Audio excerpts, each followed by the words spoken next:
బాగానే ఉందమ్మా, నచ్చింది మాకు. మరి డబ్బులు ఇస్తున్నాడు మాకు, అదే డబ్బులు అమ్మా 18,000 వస్తున్నాయి. మరి ఆయనకేమో పింఛన్ వస్తుంది, మాకు బాగానే ఉంది. కొంతమంది బాగుండట్లే, కొంతమంది బాగుంటుంది, చెప్పలేం. ఇప్పుడు వస్తున్నాయి కదా 18,000 వస్తున్నాయమ్మా. ఇవి దేనికి పనికిరావు, సమర్పణలు చేస్తున్నారని చెప్పేసి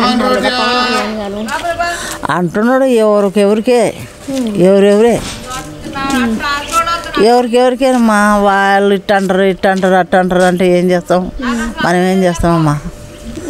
ఎవరికి నచ్చిన వాళ్ళు ఎవరు మాట్లాడతారు. మాకేం జగన్ నచ్చాడు. జగన్ వాలంటీర్లు ఎలా ఉంటున్నారమ్మా? బాగానే ఉంటుంది, వాలంటీర్ బాగానే చేస్తుంది. అంటే మరి ఇప్పుడు వాలంటీర్లు లంచాలు తీసుకుంటున్నారని చెప్పేసి ఏం తెలియదమ్మా. మేము మటుకు రూపాయి ఇవ్వలేదమ్మా. అబద్ధం ఎందుకన్నా పాపం, మేము ఇవ్వలేదమ్మా, రూపాయి కూడా ఇవ్వలేదు అమ్మాయికి. వాలంటీర్ లేకముందు ఎలా ఉందమ్మా, ఇప్పుడు ఎలా? ఆ అబ్బాయి ఇంకొక అబ్బాయి ఉండే, ఆ అబ్బాయి మంచి పని చేసిపోయినాడు. ఆ అబ్బాయి ఏందో మరి పిల్లలకి అదిరిచ్చినాడు, లంచం తీసుకున్నాడను అని అంటే ఆ అబ్బాయి దిగిపోయినాడు. ఆ అబ్బాయి నాకు సంవత్సరాలు తేడా పడితే పింఛన్ రాదంటే 18,000కి రాస్తే 18,000 వచ్చినాయి, 3 మాటలు వచ్చినాయి. మా ఆయనకి పింఛన్ వస్తుంది 3 సంవత్సరాలు, ఆయనకి పింఛన్ రాసినాడు.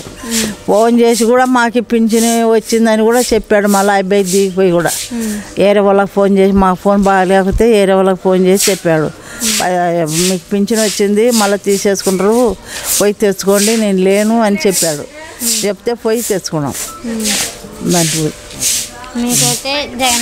మాకి ఆయనే రావాలా. మరి కొంతమందికి రావట్లేదు, వద్దంటున్నారు. కొంతమంది చంద్రబాబు నాయుడు అంటారు, కొంతమంది ఇట్టంటారు అట్టంటారు. అమ్మ ఎవరికి చెప్పలేము.